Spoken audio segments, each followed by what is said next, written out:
Baik, Assalamualaikum warahmatullahi wabarakatuh. Bertemu lagi kita ya anak-anak dalam channel YouTube Ustaz, Ustaz Azizul bin Mokhtar pada hari ini.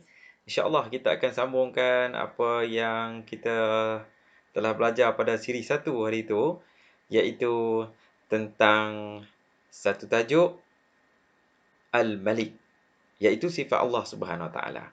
Jadi kita sambung pada muka surat yang ke 70 di dalam muka teks ya. Cuba kamu tengok di dalam muka teks, muka surat 70 akan ada paparan sebegini ya. Nampak? Ini muka surat yang ke-70. Okey. Alright, cantik. Kamu dah faham, kamu dah tengok, kamu ada buku teks kan? Kamu ada buku teks di dalam talian. Kamu boleh buka buku teks ni dalam talian. Tapi Ustaz percaya kamu ada ambil buku teks kat sekolah kan? Jadi kita sama-sama tengoklah. Lebih mudah ya. Kamu boleh buka bila-bila masa tanpa kamu buka komputer ataupun telefon ataupun tab ataupun komputer kamu ya, laptop ke. Jadi kamu boleh tengok kat sini saja. Okey, kat buku teks ya, lebih fizikal ya. Baik. InsyaAllah pada hari ini kita mulakan dengan Bismillahirrahmanirrahim. Okey. Harap kamu dah baca doa belajar. Okey, baik. Jadi kita nak sambung beriman dengan nama Allah Subhanahu Wa Taala Al-Malik. Ini hukumnya apa? Hukumnya kita wajib beriman dengan nama Allah Subhanahu Wa Taala Al-Malik ini. Kita wajib beriman. Kenapa? Kerana Allah Subhanahu Wa Taala ini adalah satu penguasa, satu pencipta, dia telah memperkenalkan diri dia. Jadi wajiblah kita beriman dengan sifat ini. Sifat seorang penguasa, bukan seorang lah, maafkan Ustaz, sifat kuasa yang perlu diimani. Kalau orang tu dinisbahkan kepada makhluk, ini bukan makhluk. Gitu. Pentadbir, pencipta. Jadi hukumnya wajib. Kalau tidak kita rasa macam kita lah yang paling hebat di dunia ni. Padahal bukan. Yang tu kita kena fikir-fikirkan tu.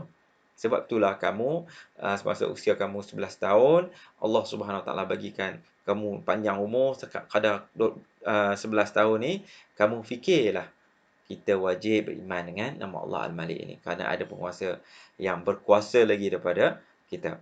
Buat dalil-dalilnya. Dalil-dalil ni maksudnya uh, apakah penguat-penguat ya, penguat-penguat yang perlu kita ingat ya di dalam Al-Quran. Dalil utama di dalam agama kita iaitu dalil naqli nama Allah Subhanahu Wa Taala Al-Malik, firman Allah Subhanahu Wa Taala.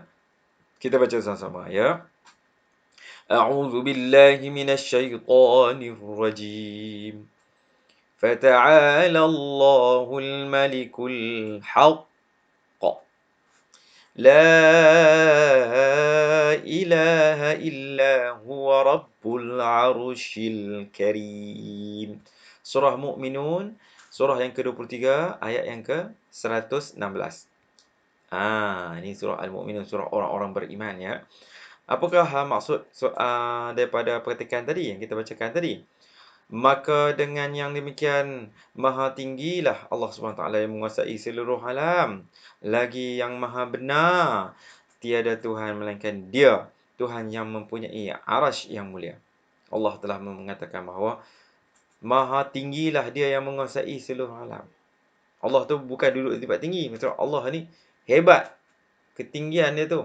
Macam tu. Kalau kita nak nisbahkan tempat tinggi, jenuh melangut lah kita. Kan? Bukan begitu. Setiap ayat Al-Quran tu begitu konteks dia. Lagi yang maha benar. Tiada Tuhan melainkan dia. Memang tak ada Tuhan lagi dah melainkan dia. Tuhan yang mempunyai arash yang mulia. Arash ni tempat yang tinggi itulah. Okey. Baik. Seterusnya kita tengok. Okey. Alright. Okey, sekarang ni kita pergi pada muka surat 71. Kepentingan beriman dengan nama Allah Al-Malik. Okey, apakah kepentingan ni nak belajar ni? Kenapa? Apakah kepentingannya? Kepentingannya, setelah kita mempelajari nama Allah Subhanahu Wa Taala Al-Malik, ustazah hendak bertanya kepada kamu semua. Yang ni ustazah ni lah dalam gambar ni. Ustazah ni tengah mengajar kan murid-murid dia kan. Ustazah hendak bertanya kepada kamu semua, apakah kepentingan beriman dengan nama Allah Al-Malik ni? Lepas tu seorang pelajar ni pun menjawab. Dia jawab apa? Saya akan berusaha menjadi manusia yang bersyukur dan meninggalkan sifat sombong. Oh, maksudnya kalau kita, bersifat sombong ni kita macam belagak macam kita Tuhan, kita Allah Taala, macam tu. Nak tinggalkan sifat tu. Sepatutnya kita merendah diri. Itu bukan sifat kita, sifat Allah.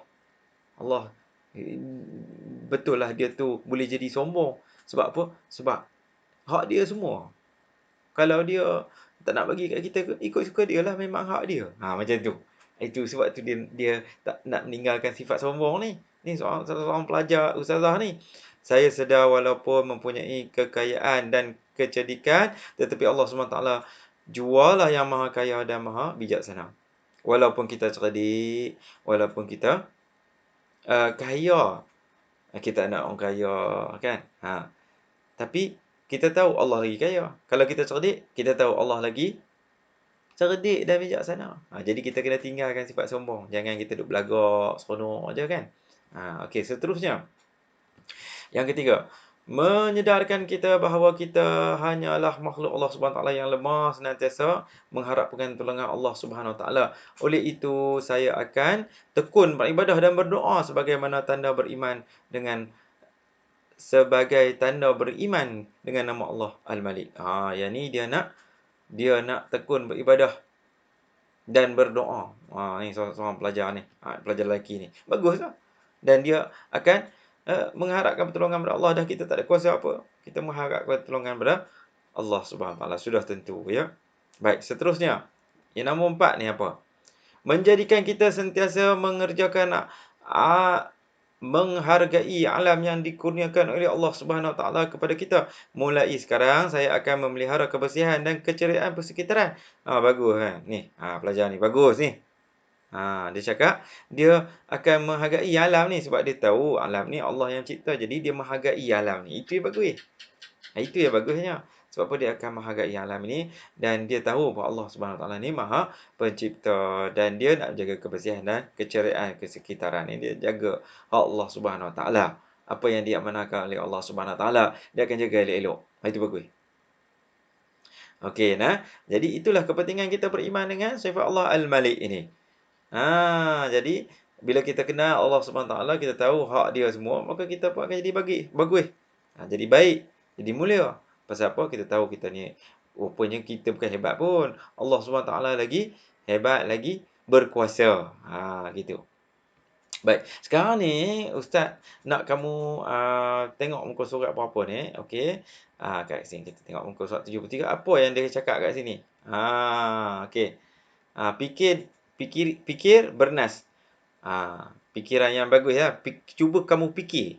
Cuba kamu fikir dengan secara bernas. Lakukan aktiviti secara berkumpulan, iaitu membaca dalil dan maksudnya. Kamu bacakan dalil dan maksudnya. Kamu baca sekali lagi. Tapi kalau nak ikut tu, kamu kena buat dalam kumpulan. Dan menyatakan erti nama Allah SWT Al-Malik. Kamu cek balik apa erti nama Allah Al-Malik. Allah itu bersifat apa? Ustaz dah sebut. Dan siri satu. Siri sekarang pun Ustaz dah sebut. Dan kita juga nak membentangkan kepentingan beriman dengan nama Allah Al-Malik ni. Tadi hak yang ada ustazah tu 3-4 orang pelajar tu duduk berdialog tu, yang tu lah. Yang tu lah nak bentangkan kepentingan tu, kamu baca yang tu boleh lah. Okey. Dan seterusnya kita akan dapatkan maklumat dalam internet tentang satu kekayaan Allah SWT. Kamu boleh Google search.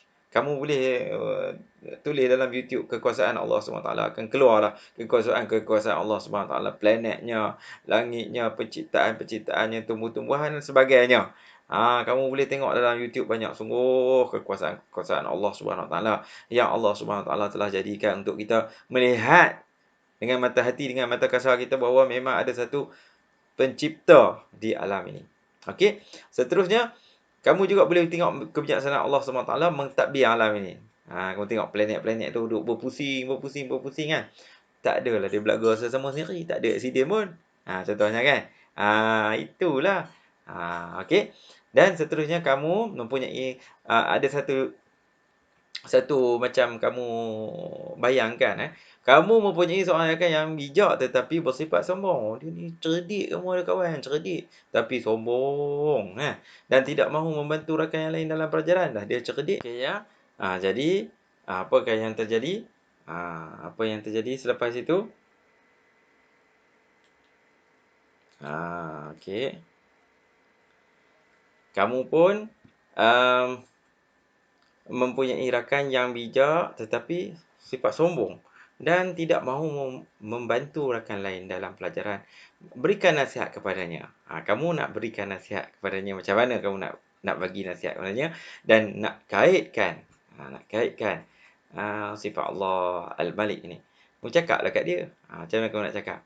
Um, Wahai sahabatku, kan? Ataupun kamu nak cakap, panggil nama dia teruslah, ya. Man, kenapa sombong sangat Man? Cakap cakap perlahan-lahan kan, cakap dengan berhikmah kan. Man, kenapa awak tak nak tolong? Kan tadi kita belajar dengan Ustaz Zizul, sifat Al-Malik.